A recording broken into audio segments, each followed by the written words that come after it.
அவர் வந்து எடப்பாடி பழனிசாமி அவருக்கு என்னென்னா அவர் உண்மை நான் மட்டும்தான் நான் சிஎம் ஆகணும், but any cost I am the CM அப்படிங்கிற மாதிரியே விஷயத்த அவங்க ஏற்றுக்கலை. அதன் வெளிப்பாடு தான் இன்றைக்கி வந்து கட்சி ரெண்டாக நிற்கிது. மொத்தம் 47 பேரில் கிட்டத்தட்ட 37 பேர், அது 37க்கும் மேற்பட்டவர்கள் வந்து கட்சி இப்போ தான் ஒரு பெரிய செட்பேக், அதிமுக ஒரு பெரிய செட்பேக்கில் இருக்குது. 3 பேரும் போய் கிட்டத்தட்ட 1 மணி நேரம் விஜய்கிட்ட பேசுகிறாங்களா, விஜய் தரப்பு ஆட்கள்கிட்ட பேசுகிறாங்களான்னு தெரில, பட் பேசியிருக்கிறாங்க. அந்த பேசின விஷயங்கள் தான் இப்போ ஒரு பெரிய எல்லாத்துக்கும் ஒரு பரபரப்பாக இருக்குது. என்ன காரணம்னா, விஜய் தரப்புக்கு எப்படி வேலுமணி ஆதரவு கொடுப்பார், பிஜேபி விடுமா? காரணம் என்ன, பிஜேபியோட ஒரு பெரிய ஆதரவாளர் வேலுமணி. நாங்கள் ஏடிஎம்கே வந்து ஃபுல்லாக உங்களுக்கு வந்து சப்போர்ட் பண்ணுறோம், எங்களுக்கு மந்திரி கொடுங்க அப்படிங்கிறது இப்போ அவங்களுடைய டிமாண்டாக இருக்குது. எங்களுக்கு ஒரு 6 மந்திரி கொடுங்க, நான் உங்களுக்கு இப்போ அப்படியே கொண்டு வந்துடுறோம், 40 பேரோ 45 பேரோ வந்துடுறோம். நாங்கள் அப்படி இல்லை, கட்சிக்காக வந்தோம், நாங்கள் கட்சி எப்படி விட முடியும் அப்படின்ட்டு. பட் மீன் டைம் இன்னொரு விஷயம் இருக்குது, இது ஆட்டோமேட்டிக்காக இந்த சட்டமன்ற குழு தலைவர் வேலுமணி அப்படின்னு இந்த பிளவு அடுத்தது நோக்கி எங்கே போகும்? கட்சியை கேப்சர் பண்ணுறதுக்கு, அதிமுகவை கேப்சர் பண்ணுறதுக்கான வேலைகள் ஆரம்பிக்கும். பொதுச் செயலாளரை மாற்றணும்னு டிமாண்ட் வைக்கும், பொதுக்குழு கூட்டம் நடத்துறதுக்கான வேலைகளை பார்க்கும். 12-15 பேர் மாநிலங்கள் மட்டும்தான் எடப்பாடி பழனிசாமி போய் பார்த்துருக்குறாங்க, மற்றவங்கெல்லாம் போகலைங்கிறாங்க. ஸோ கட்சி கிட்டத்தட்ட 2 ஆயிடுச்சு. இப்போ அவங்க என்ன பண்ண போகிறாங்க, எடப்பாடி பழனிசாமியை அவரை பொதுச் செயலாளர் வந்து நீக்கிட்டு இப்போ யாரை கொண்டு போகிற போகிறாங்க?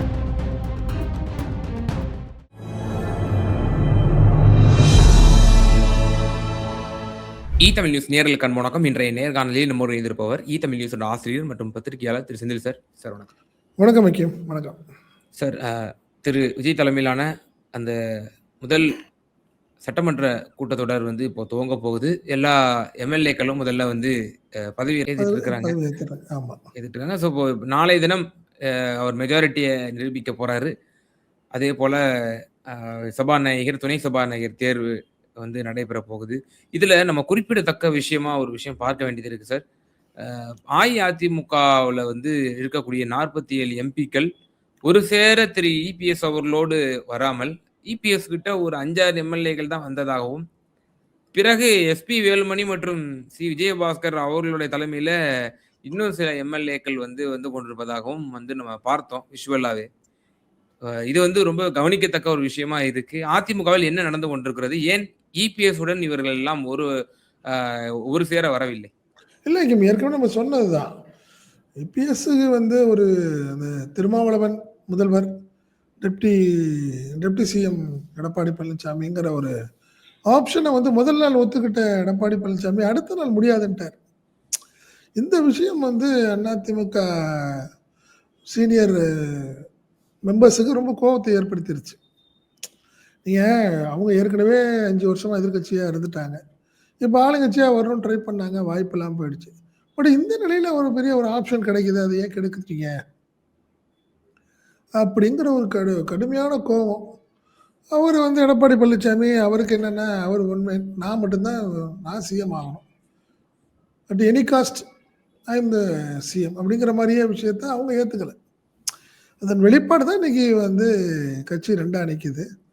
மொத்தம் 47 பேரில் கிட்டத்தட்ட 37 பேர், அது 37க்கும் மேற்பட்டவர்கள் வந்து வேலுமணி, சிவி சண்முகம், சி விஜயபாஸ்கர் இந்த டீமில் விட அவங்க ஜாயின் பண்ணி 37லேருந்து 40 பேர் இருப்பாங்க அநேகமாக. கிட்டத்தட்ட அவங்க எல்லாமே ஒரு பக்கமும் பார்த்தீங்கன்னா ஒரு தலவாய் சுந்தரம், அக்ரி கிருஷ்ணமூர்த்தி, ஒரு 2-3 பேர் மட்டும்தான் எடப்பாடி பழனிசாமியோட இருப்பாங்கன்னு நினைக்கிறேன். ஸோ இந்த ஒரு சூழ்நிலை பெரிய துரதிருஷ்டவசமான ஒரு சூழ்நிலைன்னு வச்சுங்களேன். காரணம் என்னென்னா, கட்சி இப்போ தான் ஒரு பெரிய செட்பேக், அதிமுக ஒரு பெரிய செட்பேக்கில் இருக்குது.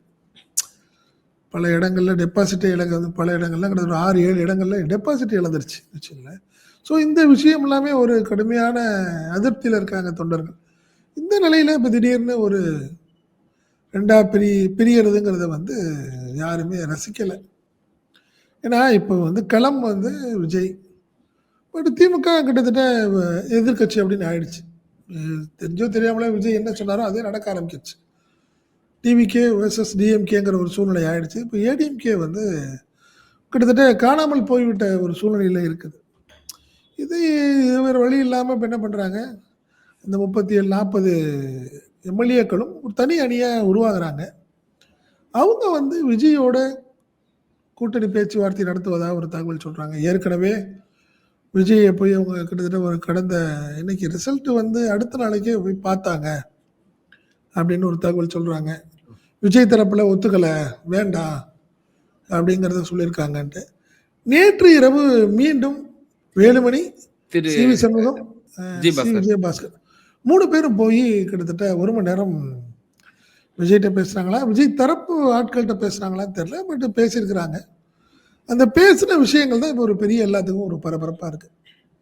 என்ன காரணம்னா, விஜய் தரப்புக்கு எப்படி வேலுமணி ஆதரவு கொடுப்பார், பிஜேபி விடுமா? காரணம் என்ன, பிஜேபியோட ஒரு பெரிய அண்டர்ஸ்டாண்டிங்ல ஆதரவாளர் இருக்கக்கூடியவர். உள்ளவர் வேலுமணி. மற்ற எல்லாத்தோட வேலுமணி ரொம்ப ம். அவர் எப்படி பிஜேபி எதிர்த்து போய் ஒரு முடிவு எடுப்பார் அப்படின்னு எனக்குமே ஒரு பெரிய சந்தேகமா இருந்துச்சு. ஆனால் நேற்று அதுதான் ஒரு டெஸ்ட். என்ன சொல்கிறாங்க, காங்கிரஸை கழட்டி விடுங்க, நாங்கள் ஏடிஎம்கே வந்து ஃபுல்லாக உங்களுக்கு வந்து சப்போர்ட் பண்ணுறோம், ம். எங்களுக்கு மந்திரி கொடுங்க அப்படிங்கிறது இப்போ அவங்களுடைய டிமாண்டாக இருக்குது. எங்களுக்கு ஒரு 6 மந்திரி கொடுங்க, நான் உங்களுக்கு அப்படியே கூட்டி வந்துடுறோம், 40 பேரோ 45 பேரோ வந்துடுறோம், நாங்கள் ஃபுல் சப்போர்ட் உங்களுக்கு எந்த பிரச்சனையும் இருக்காது. ஏன் உதிரி கட்சிகள்லாம் வச்சுட்டு நீங்கள் கஷ்டப்படணும், பர்டிகுலராக காங்கிரஸை கழட்டி விடுங்க, நீங்கள் வந்துட்டீங்கன்னா நாங்கள் வந்து பிஜேபியை நாங்கள் சமாளிச்சுக்கிறோம், உங்களுக்கு பொருளாதார ரீதியாக நிதி நெருக்கடி எல்லாத்தையும் நாங்கள் சரி பண்ணிக்கிறோம் அப்படிங்கிறத நேற்று வேலுமணி சொல்லியிருக்காரு. அதை விஜய் ஏற்றுக்குவாரா அப்படிங்கிறது தான் இப்போ ஒரு $1 மில்லியன் கொஸ்டின். புரியுதுங்களா? இப்போ அவங்க என்ன நினைக்கிறாங்க, பிஜேபியும் சமாதானமான மாதிரி நம்மளும் கட்சியை கிட்டத்தட்ட ஒரு 5 வருஷம் ஓட்டிடலாம், மந்திரி எந்திரிங்கன்னு பேரில் நம்ம ஓட்டிடலாம் அப்படிங்கிறது அவங்களுடைய எண்ணமாக இருக்குது. யாரோட வேலுமணியோட எண்ணமாக இருக்குது. பட் விஜய் வந்து அவர் ஏற்கனவே பிஜேபிக்கு எகென்ஸ்டாக ஒரு மனநிலையில் அவர் கிட்டத்தட்ட பிரச்சாரம்லாம் பண்ணதுலேருந்து பார்த்தீங்கன்னா அவர் பிஜேபிக்கு எகென்ஸ்டாக தான் இருந்தார். அது இல்லாமல் காங்கிரஸை ஒரே வழியக்க பேசினோன்னா அவங்க காங்கிரஸ் வந்துட்டாங்க. ராகுல் காந்தி வந்து பதவியேற்பு விழாவுக்கு வந்துட்டு போயிட்டார். இந்த சூழ்நிலையில் காங்கிரஸை கழட்டி விடுங்கன்னு சொல்லக்கூடிய இந்த வேலுமணி தரப்பான அதிமுகவுடைய டிமாண்டை விஜய் எப்படி ஏற்றுக்க போகிறார் அப்படிங்கிறது ஒரு பெரிய கேள்விக்குறியாக இருக்கு. சார், அதிமுகவை தாவேக்கா சேர்த்துக்கிறதுல 2 பேருக்குமே சில விஷயங்கள் நெருக்கடியா இருக்கும்ல. அதிமுக தாவேக்கா கூட போயிடுச்சுன்னா இனி காலம் முழுக்க நீங்க சப்பார்டினேட்டா தான் இருக்க முடியும் ஒரு பெரிய கட்சிக்கு. அதிமுகங்கிற ஒரு தனித்துவமான கட்சி, அது தலைமையில ஒரு கூட்டணி அமைகிறது வந்து இனி சாத்தியமற்றது. அப்ப நீங்க 3வது இடத்துக்கு போயிட்டீங்கன்னு நீங்களே அப்ப ஒத்துக்கிட்டீங்கன்னு அர்த்தம். விஜய் ஒருவேளை அதிமுகவை சேர்த்துக்கிட்டார் அப்படின்னா அவருடைய தனித்துவமும் கேள்விக்குறியாடும்ல. அவர் ஏன் வந்து சின்ன சின்ன கட்சிகளை ஏன் வலுக்கட்டாயமா வந்து அவர் வந்து இழுத்துட்டு வரணும் கடைசி சமயத்துல? இல்ல, அப்ப பிஜேபி கூட்டணியில அவங்க இருக்கிறாங்கிறது தானே விஜயோடைய ஃபர்ஸ்ட் விஷயம். என்டிஏல இருக்கிறவங்களை எப்படி நாங்க கூப்பிட முடியுங்கிறதுனால தான் அவர் ஒதுங்கி இருந்தார். ஒரு வேளை வந்து பிஜேபி விட்டு வெளியே வந்துடுறோம் அப்படின்னு வேலுமணி தரப்பு சொல்லலாம், பகிரங்கமாக சொல்லும்.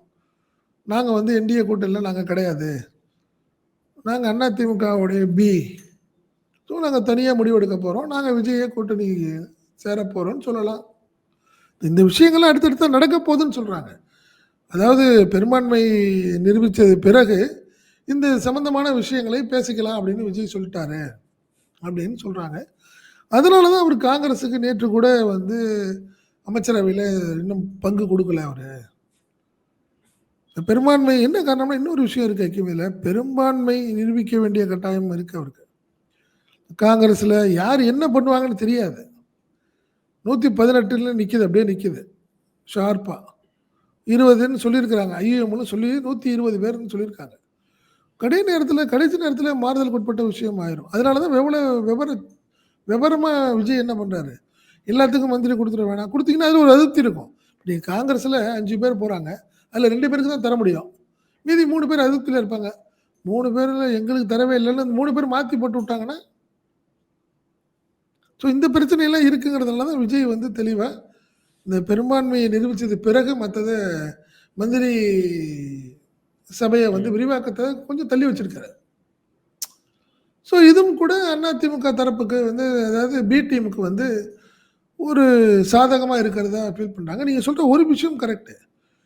ஆரம்பத்திலேருந்து அதிமுகவை ஊழல் சக்தி, ஊழல் சக்தின்னு சொல்லிட்டு இருந்த விஜய், இப்ப திருப்பி இந்த ஊழல் சக்தின்னு ஒரு முக்கியமான ஆட்களான விஜயபாஸ்கர், வேலுமணி, அவர் பேர் என்ன சிவி சண்முகம், இந்த டீம் கேபி அன்பழகன், இந்த மாதிரி டீம் எப்படி அவர் சேர்த்துக்க போறாரு? அப்படி சேர்த்துக்கிட்டு அதுக்கு என்ன காரணம் சொல்லுவாரு? வெளியே எப்படி சமாதானப்படுத்த போறாருன்னு தெரியல. ஸோ அதனால நீங்க அது ஒரு பெரிய சங்கடமான விஜய்க்கு ஒரு சங்கடமான சூழ்நிலை தான். ஒண்ணு அதிமுக வேண்டான்னு அவர் சொல்லிட்டாருன்னு சொல்றாங்க. அது நியாயமா கூட இருக்கலாம். ஏன்னா ஏற்கனவே அவருக்கு அறுதி பெரும்பான்மை இருக்குது. 120 பேர் இருக்காங்க. எதுக்கு தேவையில்லாம இவங்கள வேற இழுத்துக்கிட்டு அப்படின்னு சொல்லலாம். இல்ல இந்த கம்யூனிஸ்ட் கட்சிகள், விசிக இவங்கள்ட்ட நான் அடிமையாவே எவ்வளவு நாள் இருக்கிறது? அவருடைய எண்ணம். இப்ப நேத்து ஒண்ணும் இல்லங்க. தமிழ் தாய் வாழ்த்து 3வது இடத்துக்கு போயிடுச்சு. அப்படிங்கிறதுல எல்லாமே ஒண்ணாயிட்டாங்கல்ல. விசிக எதிர்ப்பு தெரிவிக்குது, கம்யூனிஸ்ட் எதிர்ப்பு தெரிவிக்குது.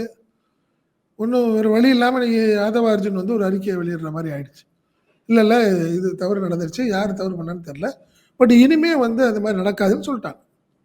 ஸோ இந்த மாரி விஷயங்கள் அடுத்தடுத்த விஷயங்கள் நடந்துக்கிட்டே இருக்கும். கூட்டணிக்குள்ளேயே இருந்துக்கிட்டு விமர்சனம் பண்ணிட்டே இருந்தாங்கன்னா, விஜய்க்கு ஒரு சங்கடமாகும். ஸோ வேண்டாம்னு நினைக்கலாம். கம்யூனிஸ்டுகள் வேண்டாம். விசிக வேண்டாம். அதிமுகவுடைய 37, 40 பேருடைய ஆதரவு வச்சுக்கலாம்னு நினைக்கலாம். ஸோ அவரு 2 எண்ணத்துல இருக்கிறார் விஜய். ஒரு குழப்பத்துல இருக்காருன்னு ஒரு தகவல் சொல்றாங்க. ஆமா. இப்ப அதிமுகவோட நிலைமை இப்போ குழு தலைவர் யாருன்னு இன்னும் தேர்வு செய்யப்படல. வேலுமணின்னு இபிஎஸ் தான் எழுதி கையெழுத்து நியாயப்படி வாங்கிட்டாங்க. இல்ல வேலுமணின்னு கையெழுத்து வாங்கிட்டாங்க கேம். 40 பேர் ஓ வாங்கிட்டாங்க. இப்போ பெரும்பான்மையான சட்டமன்ற செயலாளர்கிட்ட இன்னைக்கு குடுத்துருவாங்க. ஓ நாங்க தேர்ந்தெடுத்தோம்னு சொல்லி ஆக்சுவலா டிஎம்கே நேத்து தேர்ந்தெடுத்துருச்சு. உதயநிதி ஸ்டாலின் தான் எதிர்க்கட்சி தலைவர். ம். துணைத் தலைவர் நேரு. கொறடா வந்து ஏவா வேலுன்னு சொல்லிட்டாங்க அஃபிஷியலா. பட் இவங்க என்ன பண்ணிட்டாங்க, அது அஃபிஷியலா சொன்னா தேவையில்லாம சர்ச்சைன்னு சொல்லி ரெடி பண்ணி கிட்டத்தட்ட 37க்கும் கூடுதலான எம்எல்ஏக்கள்கிட்ட கையெழுத்து வாங்கி இன்னைக்கு குடுத்துருவாங்க. அஃபிஷியலா நம்ம இன்னைக்கு ஈவினிங்குள்ள வந்துரும். இல்லன்னா நாளைக்கு வந்துரும் அப்படின்னு நான் நினைக்கிறேன். சார் இப்போ அப்படி ஒருவேளை வந்து திரு எஸ்பி வேலுமணி அவர்கள் தான் அதிக எம்எல்ஏக்கள் கிட்டத்தட்ட 37, 40 எம்எல்ஏக்கள் வந்து முன்மொழிகிறாங்க அப்படின்னா பெரிய பிளவு தான் நிச்சயமா. ஆமாமா. முதலமைச்சர் வேட்பாளராக இவரை தான் முன்னிலைப்படுத்தினாங்க இபிஎஸ். ஆமாமா. வேலுமணிலாம் சபார்டினேட்டா தான் இருந்தாரு. சிவி ஆமா. சண்முகம்லாம் சபார்டினேட்டா தான் இருக்காரு. இப்போ சட்டமன்றத்துல அப்படி அறிவிச்சாங்க அப்படின்னா, அது என்ன மாரியான ஒரு சூழ்நிலை ஏற்படுத்தும்? இப்போ 40 பேர் ஒரு தனியா இருப்பாங்க, 7 பேர் தனியா இருப்பாங்க. இப்ப இந்த இபிஎஸ் தரப்பு வந்து கடந்த காலத்துல ஓபிஎஸ் தரப்பு மாரி ஆயிடுமா? மீதி உள்ளவங்க வந்து என்ன நிலைமையில இருப்பாங்க? 2 விஷயம் இருக்கு ஐக்கியம் இதுல. நீங்க ஆசைக்கு அமைச்சருக்கு ஆசைப்பட்டு, பணத்துக்கு ஆசைப்பட்டு போயிட்டீங்கன்னு விமர்சனம் வரும்ல. இப்ப நீங்க அவங்க போறது வந்து மந்திரி சபைக்கு போனது கட்சி நலன் காப்ப இருப்பாங்களா? அந்த 30 பேரும், அந்த 35 பேரும் தன்னை வந்து இந்த 5 வருஷம் சம்பாதிக்கணுங்கிற ஒரு ஆசையில போறாங்க. அப்படிங்கிற விமர்சனம் எடப்பாடி பழனிசாமி தரப்பு சொல்லுவாங்க. நாங்க அப்படி இல்ல. கட்சிக்காக வந்தோம் நாங்க. கட்சி எப்படி விட முடியும் அப்படின்ட்டு. பட் இன் மீன் டைம் இன்னொரு விஷயம் இருக்கு. இது ஆட்டோமேட்டிக்கா இந்த சட்டமன்ற குழு தலைவர் வேலுமணி அப்படின்னு இந்த பிளவு அடுத்தது நோக்கி எங்க போகும்? கட்சியை கேப்சர் பண்றதுக்கு, அதிமுகவை கேப்சர் பண்றதுக்கான வேலைகள் ஆரம்பிக்கும். பொதுச் செயலாளரை மாற்றணும்னு டிமாண்ட் வைக்கும். பொதுக்குழு கூட்டம் நடத்துறதுக்கான வேலைகளை பார்க்கும். மே லாஸ்ட் இல்லைன்னா ஜூன் ஃபர்ஸ்ட் வீக்ல பொதுக்குழு கூடுறதுக்கான வேலைகளை பார்த்துட்டு இருக்கிறாங்க அப்படின்னு சொல்றாங்க. ஏற்கனவே நேத்து ரகசியமா 2 தரப்புமே தனித்தனியா மாவட்ட செயலாளர்களை அழைப்பு கொடுத்து சொல்லிட்டாங்க. எடப்பாடி பழனிசாமி தரப்புல ராயப்பேட்டை அலுவலகத்திலிருந்து எல்லாத்துக்கும் ஃபோன் போயிருக்கு மாவட்ட செயலாளர்கள் எல்லாம் வர சொல்லி. அதுல பெரும்பாலான மாவட்ட செயலாளர் போகல. மொத்தம் 82 மாவட்ட செயலாளர்கள். அதுல கிட்டத்தட்ட 70 பேர் தான் 70 பேர் போகலங்கிறாங்க. 12, 15 பேர் மாவட்ட செயலாளர் மட்டும்தான் எடப்பாடி பழனிசாமி போய் பார்த்துருக்குறாங்க. மற்றவங்க எல்லாம் போகலங்கிறாங்க. ஸோ கட்சி கிட்டத்தட்ட 2 ஆயிடுச்சு. இப்போ அவங்க என்ன பண்ண போறாங்க? எடப்பாடி பழனிசாமியை அவரை பொதுச் செயலாளர் இருந்து நீக்கிட்டு இப்போ யாரை கொண்டு போற போறாங்க? ஒரு விஷயம், நீ யாரு வேணாலும் இருக்கட்டும். நீங்க எடப்பாடி பழனிசாமி அப்படிங்கிறது கிட்டத்தட்ட அவர் பரவலா தமிழக அளவில் வந்துட்டார். காரணம் அவர் ஏற்கனவே சிஎம்மா இருந்ததுனால ஒரு எல்லாத்துக்கும் ஒரு அறிமுகம், தொண்டர்கள் லெவலில் எல்லா லெவல்லையும் போயிட்டார். பட் இப்போ நீங்க யாரா இருக்கட்டுமே வைங்களேன், சிவி சண்முகமாக இருக்கட்டும், அவர் ஒரு வட மாவட்டத்துடைய முகம். அவர் அவ்வளோதான். வன்னியரில் ஒரு முகமாக. அதுலேயும் பார்த்தீங்கன்னா அங்கே கேபி முனுசாமி அங்கே இருக்கார். புரியுதுங்களா? நீங்கள் கிருஷ்ணகிரி, தருமபுரி ஏரியாவில் அவர் தான் பார்ப்பார், சேலம் வரைக்கும். நீங்கள் வந்து சிவி சண்முகத்தை பார்த்தீங்கன்னா விழுப்புரம், கடலூர் இந்த பக்கம் தான் அவருக்கு செல்வாக்கு. அந்த மாதிரி ரைட். அது இல்லைன்னா இப்போ அடுத்த கட்டமாக யார்? வேலுமணி. வேலுமணி சட்டமன்ற குழு தலைவராக இருக்கலாம். அவர் வந்து பொதுச்செயலாளராக இருக்க முடியுமா? அவர் கொங்கு முகம். அவர் இன்னும் தென் மாவட்டங்களுக்கும் வட மாவட்டங்கள்லையும் சென்னையிலையும் வேலுமணியை பொதுச்செயலாளரை ஏற்றுக்குவாங்களா அப்படின்னு ஒரு கேள்வி இருக்கு. சரி, அப்புறம் இல்லை வேற யாரு? சி விஜயபாஸ்கரா? சி விஜயபாஸ்கர் வந்து புதுக்கோட்டைக்கார், அதிகபட்சம் திருச்சியில் அறிமுகம், அவ்வளோதான். அதை தாண்டிக்கினாங்களும் ஏற்றுக்க மாட்டாங்க. யார் தஞ்சாவூரில் கூட ஏற்றுக்க மாட்டாங்க அவரை. புரியுதுங்களா? அதில் என்ன ஒரு விஷயம்னா, விஜயபாஸ்கர் மட்டும் வித்தியாசமா மந்திரி சபை மொத்தம் 6 பேர் கேட்டுட்டு இருக்காங்க இவர்கிட்ட, விஜய்கிட்டன்னு சொல்லும் போது ஹெல்த்து பார்த்து நம்மளுக்கு கொஞ்சம் ரிசர்வ் பண்ணி வச்சிருங்க, நான் வந்துடுறேங்கிற மாதிரி சொல்றாராம். ஹெல்த் ஏன் அந்த துறை மட்டும் அவர் வந்து அவருக்கு ஏற்கனவே பிடிச்சி, அவர் ஏற்கனவே அவர் கொரோனாலேருந்து அவருக்கு ரொம்ப பிடிச்சி போச்சு. மருத்துவரும் கூட அவர் ஏற்கனவே அதில் நிறைய சாகசம் பண்ணியிருக்கிறாரு அதில். என்ன அதனால அந்த டிமாண்ட் என்ன நண்பர் சிரிச்சுட்டே சொல்கிறாரு, சார் போய் 6 மந்திரின்னு கேட்டிருக்காங்க, மந்திரின்னு சரி பேசுகிறேன்னு சொன்னப்போ இந்த ஹெல்த்து விட்றாதீங்க, வேறு யாரும் வேணான்னு. ஏங்க அவங்க ஏற்கனவே இங்கே பிரபுன்னு ஒருத்தர் பண்ணியிருக்காங்க. அவங்க காரைக்குடி எம்எல்ஏ டாக்டர் பல் மருத்துவர் டாக்டர் பிரபு வந்து மந்திரி சபையில் ஆல்ரெடி இன்க்ளூட் ஆகிட்டாரு, பதவி பிரமாணம் எடுத்துக்கிட்டாரு. அதையும் தெரிஞ்சும் கூட விஜயபாஸ்கர் பாருங்க ஹெல்த்து பார்த்து நம்மளுக்கு செய்யுங்கண்டு அப்படின்னு போய் கேட்டிருக்காருன்னு சொல்கிறாங்க. ஸோ அதனால் விஜயபாஸ்கருக்கும் வாய்ப்பு இல்லை, பொதுச்செயலாளருக்கு சொல்கிறேன். இப்போ என்ன பண்ண போகுது வேலுமணி டீம் அப்படின்னு ஒரு கேள்விக்குறி. ஏன்னா பொதுச்செயலர் ஒரு வேளை சசிகலாவை போய் அப்ரோச் பண்ண போகிறாங்களா? கட்சிக்கு மட்டும் நீங்கள் வந்துடுங்க, மற்றபடி நாங்கள்லாம் பதவி இந்த விஷயங்களை நாங்கள் பார்த்துக்கலான்னு இருக்குதா என்னன்னு தெரியல. ஏன்னா ஒரு புது முகம்ங்கிறதோட பொதுவான ஒரு முகம் வேணும் பொதுச் செயலாளருக்கு, கட்சிக்கு. அப்போ தான் அதிமுகவை, ஏற்கனவே வீக்காக இருக்கிற அதிமுகவை உயிர் கொடுக்க முடியும். அப்படி தான் நான் பார்க்குறேன். என்ன செய்ய போகிறாங்கன்னு தெரியலை. அப்படி பொதுவான ஒரு முகம்னா அது ஏகோபித்த கருத்து வேணும். அப்படிலாம் வந்து நடக்குமா? அதுதான் சொல்றேன். அது பெரிய ஒரு ஆமாம். நீ சசிகலாவை மீண்டும் அவங்க எடுப்பாங்களான்னு சொல்ல முடியாது, எடுத்துக்கலாம். இல்ல அதுக்கு பாஜக வந்து விடுமா? திருமதி சசிகலா அவர்களை வந்து கட்சி இல்லை அதுதான் சொல்றேன் நான். இப்போ நீங்க அவங்களுக்கு ஒரு பெரிய சிக்கலே அதுதான். இப்போ நீங்க எடப்பாடி பழனிசாமி அடுத்தது பிஜேபி போய் பார்த்து பேசுவார்ல, பாருங்க எனக்கு துரோகம் பண்ணுறது விடுங்க, உங்களையும் துரோகம் பண்ணிட்டு போயிட்டாருன்னு சொல்லுவார்ல. நீங்கள் பாருங்கள், இப்போ காங்கிரஸோட ராகுல் காந்தி அவ்வளோ பெரிய சப்போர்ட் பண்ணுறாரு, அவரோட இவங்க போய் சேர்றாங்க, இது என்ன சரியாக இருக்கும் அப்படின்னு ஏதாவது சொல்லி தேவையில்லாமல் அவங்க மேலே ஒரு கோபத்தை ஏற்படுத்துவார். வேலுமணி மேலே கேஸை போடுங்கன்னு சொல்லி ஏதாவது டிமாண்ட் பண்ணுவார். அவர் பண்ணுவார், அதுக்கான வேலைகள் நடக்கும்னு வச்சுக்கோங்க. அதனால் இப்போ உச்ச குழப்பம் அதிமுக இருக்குது. அது அடுத்தடுத்த நாட்களில் தான் அது தெரியும் என்ன ஆக போகுது அப்படிங்கிறது இனிமேல் தான் தெரியும். ஆமாம், திமுகவிலையும் நம்ம பார்க்குறோம். திமுகவினுடைய சட்டப்பேரவையினுடைய குழு தலைவராக திரு உதயநிதி ஸ்டாலின் அவர்கள் வந்து தேர்ந்தெடுக்கப்பட்டிருக்கிறார். துணைத் தலைவராக கே நேரு, கொறடாவாக ஏவா வேலு அவர்கள் தேர்ந்தெடுக்கப்பட்டிருக்கிறார். இந்த தேர்வை எப்படி பார்க்குறீங்க? சரியான ஒரு தேர்வாக பார்க்குறீங்களா? ஆமாம், அதில் ஒன்றும் மாற்றம் கிடையாது. ஏற்கனவே இது முதல்வராக இருந்தது, துணை முதல்வராக இருந்தார், அதில் என்ன இருக்குது? அதில் இப்போ இவங்கெல்லாம் சீனியர், மோஸ்ட் சீனியர் அப்படிங்கிறதெல்லாம் தாண்டி கடுமையான உழைப்பு தானே வரும். உதயநிதியும் கடுமையான உழைப்பு தான். நீங்கள் சட்டமன்ற தேர்தலையும் பார்த்தீங்கன்னா எல்லா தொகுதிகளையும் பிரச்சாரம் பண்ணார். என்ன அதிலெல்லாம் நீங்கள் வந்து அதுக்கான உழைப்புக்கான அங்கீகாரமாக அப்படி தான் நான் பார்க்குறேன். அதில் அதில் வந்து நீங்கள் சீனியர் ஜூனியருங்கிறதெல்லாம் தாண்டி அதெல்லாம் கிடையாது. இது காரணம் என்னென்னா தலைவரே தோற்கடிக்கப்பட்டிருக்கிறாரு. அது அந்த ஒரு வருத்தத்தில் இருப்பாங்க. இந்த டைமில் ஒரு சரியான தேர்வு தான் உதயநிதி தான் கரெக்டாக இருக்கும். அது அவர் வேண்டான்னு சொல்லியிருந்தாருன்னா வேறு யாராவது கொடுத்துருக்கலாம். ஸோ ஏன்னா கிட்டத்தட்ட கேபினட் அந்தஸ்து உள்ளது எதிர்கட்சி தலைவர் பதவி, அது வேறு யார் கொடுப்பீங்க நீங்கள்? அது ஒரு நம்பிக்கைக்குரிய ஒரு நபராக இருக்கணும்னு நினைப்பாங்கல்ல. அதில் ஒன்றும் மாற்றமே கிடையாது. அதிலெல்லாம் சரியான முடிவாக தான் இருக்கும். ஏன்னா கட்சி அவங்கள்ட்ட தானே இருக்கு ஐக்கியம். அது நீ கட்சி திமுக தலைவர், தலைவருடைய பையன் அவர். ஸோ இதுதான் சரியான. என்ன காரணம்னா ஏதாவது ஒரு முக்கியமான முடிவு, ஒரு இக்கட்டான நிலைமையில் முடிவு எடுக்கிறப்ப ஒரு வேற ஒருத்தர்கிட்ட கொடுத்து அவர் சரியா இல்லாம கவர்மெண்ட்டுக்கு சப்போர்ட்டிவா போயிட்டாருன்னா சிக்கலாயிரும். ம். ஸோ அந்த ரிஸ்க் எல்லாம் எடுக்கக்கூடாது. இதெல்லாம் விமர்சனம் 1000 பேர் சொல்லலாம். உதயநிதிக்கு என்ன வேற ஆளே கிடையாதா? துணை முதல்வருக்கும் அப்படிதான் சொன்னாங்க. இதெல்லாம் ஒரு சென்சிட்டிவான ஒரு போஸ்டிங் வைக்கும் அதுல.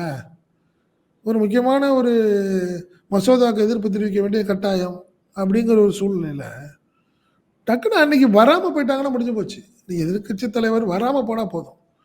நீங்க எதிர்ப்பு தெரிவிக்கணும்னு அவசியம் இல்லையே. அதுக்கு ரொம்ப நம்பிக்கைக்குரிய ஒருத்தர் வேணும்னா அதுல ஒன்றும் உதயநிதி தான். அதுல மாற்றம் கிடையாது.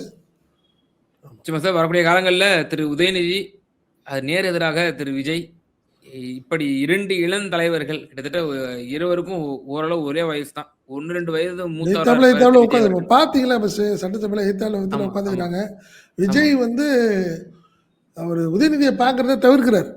இன்னைக்கு நடந்த சம்பவத்தை சொல்றேன் நான். உதயநிதியை பார்க்கறதுக்கு தவிர்க்கிறார். ஆதவ அர்ஜுன் உதயநிதியை பார்க்கறத தவிர்க்கிறாங்க. உதயநிதி உட்காந்துருக்காரு. அவர் எய்த்தாப்புல தான் பார்த்து தான் ஆகணும். ஆனா விஜய் என்ன பண்ணாரு, இந்த சட்டமன்ற உறுப்பினர்களுடைய இந்த இதெல்லாம் அப்படியே அவர் அதை பார்க்குற மாதிரி இவரை பார்க்கறத தவிர்க்கிறார் அவரு. காலம் இல்ல என்ன நான் பின்ன அடுத்தடுத்த விஷயங்கள் இவரு கேள்வி கேட்பாரு. அவரும் பதில் சொல்லி ஆகணும். சொல்லிதான் ஆகணும். நிறைய விஷயங்கள் அந்த இருக்கும். இடத்துல இருப்பாரு. சுவாரஸ்யமான விஷயங்கள். ஆமா. அதாவது இறுதியான ஒரே ஒரு கேள்வி. இப்போ அந்த கூட்டணி கட்சிகள் சம்மந்தமா பேசிட்டு இருந்தோம். இப்ப அதிமுக பல்கா வந்துச்சுன்னா, விஜய்க்கு பிரச்சனையே இல்ல. 5 வருஷம் ஆமா. ஓட்டிறலாம் அப்டின்ட்டு. ஆனா, அதுல பல சிக்கல்கள் அரசியல் ரீதியா விஜய்க்கு ஏற்படலாம். ஆமா. இப்ப கூட்டணி கட்சிகள் போனாங்க இல்லையா? மதசார்பற்ற முற்போக்கு கூட்டணியிலருந்து. ஆமாமா. அவங்க ஆமாமா. திருமாவளவன் என்ன சொல்லியிருக்கிறாரு? நாங்க இன்னும் 2 வாரத்துல முடிவெடுப்போம். திமுக கூட்டணியில தொடர்றோமா? இல்லாட்டி காங்கிரஸ் தலைமையிலான இந்தியா கூட்டணியில நாங்க தொடருவோம் அப்டின்னு சொல்றாரு. இதுல ஏதேனும் ஒரு திருப்பம் இல்ல, ஏற்படுவதற்கு இல்ல, வாய்ப்பு இல்ல. இருக்கா? என்னை பொறுத்தவரை அதற்கான வாய்ப்புகள் குறைவு தான் கிம். அதுல ஒண்ணும் மாற்றம் இல்ல. எல்லாமே நிபந்தனை இன்றி ஆதரவுன்னு இருக்காங்க. அவ்வளவுதானே. விஜய்க்கும் சங்கடம் கிடையாது. இப்போ விஜய் வந்து அதிமுக டீமை சேர்த்துக்கிட்டாருன்னா ஆட்டோமேட்டிக்காக அவங்க எல்லாமே எதிர்க்கட்சி வரிசையில் உட்காந்து அவரை வறுத்தெடுப்பாங்க. அதில் ஒன்றும் மாற்றம் கிடையாது. புரியுதுங்களா? அதில் காங்கிரஸ் தான் சங்கடமாக போகுது. ஒருவேளை அதிமுகவை சேர்த்துட்டு காங்கிரஸை கழட்டி விட்டாருன்னா காங்கிரஸோட நிலைமை என்ன? மற்றவங்களுக்கு ஒன்றும் பிரச்சனை இல்லை. அவங்க எல்லாமே திமுக கூட்டணியில் இருந்தவங்க தானே. விஜய்க்கு எதிர்த்து தானே அரசியல் பண்ணவங்க நேற்று வரைக்கும். இன்னைக்கு வேற வழி இல்லாமல் தவிர்க்க முடியாமல் இந்த கவர்மெண்ட் இல்லைன்னா வேற ஏதாவது பிஜேபியோடைய ஸ்டாண்ட் வேற மாதிரி முடிவு எடுத்துடுங்கிறதுனால கம்யூனிஸ்ட் கட்சிகள் பேபியை தானே இப்போ சொன்னார். பிஜேபி வேற மாதிரி உள்ள வந்துடும் நாங்கள் நினைக்கிறோம். அதனால தான் இமீடியட்டாக விஜய்க்கு நாங்கள் சப்போர்ட் பண்ணி கவர்மெண்ட்டை ஃபார்ம் பண்ணுறதுக்கு நாங்கள் எந்த தடையாக இருந்துடக்கூடாதுன்னு நினச்சோம் அப்படிங்கிறது தான். ஸோ அதனால் ஒரு என்னை பொறுத்தவரை திமுக கூட்டணி கட்சியே இப்பயும் அவங்களே தானே சொல்லியிருக்காங்க. நாங்கள் திமுக கூட்டணியில் தான் இருக்கோம்னு சொல்லியிருக்காங்க. அதனால் அவங்களுக்கு எந்த சங்கடமும் இருக்கிற மாதிரி எனக்கு தெரியலை. நிச்சயமா சார். சட்டமன்ற கூட்டத்தொடர் இனி வரக்கூடிய நாட்களில் அவர் மெஜாரிட்டி நிரூபிப்பார் என்று எதிர்பார்க்கப்படுது. அது தொடர்ந்து சபாநாயகர், துணை சபாநாயகர் எவ்வாறு தேர்ந்தெடுக்கப்படுகிறார்கள்? தமிழக வெற்றி கழகத்தின் சார்பில் ஒருவர் வருவாரா? அல்லது பொது வேட்பாளர் ஒருவர் எதிர்க்கட்சிகளினுடைய ஏகோபித்த கருத்தோடு ஒருவர் தேர்ந்தெடுக்கப்படுவாரா? அதிலும் ஆளுங்கட்சிக்கு சில நெருக்கடிகள் ஏற்படக்கூடும். அஇஅதிமுகவில் ஏற்பட்டிருக்கக்கூடிய பல சிக்கல்கள் மற்றும் இந்தியா கூட்டணி கட்சியினர் எப்படி செயல்பட போகிறார்கள் என்பது போன்ற பல விஷயங்கள் அடுத்தடுத்த நாட்களில் பெரும் சுவாரஸ்யத்திற்கு பஞ்சம் இல்லாத வகையில் இருக்க போகிறது. பல்வேறு கருத்துக்கள் ரொம்ப தெளிவா எங்க நேயர்களுக்கு பகிர்ந்தீங்க. ரொம்ப நன்றி. நன்றி.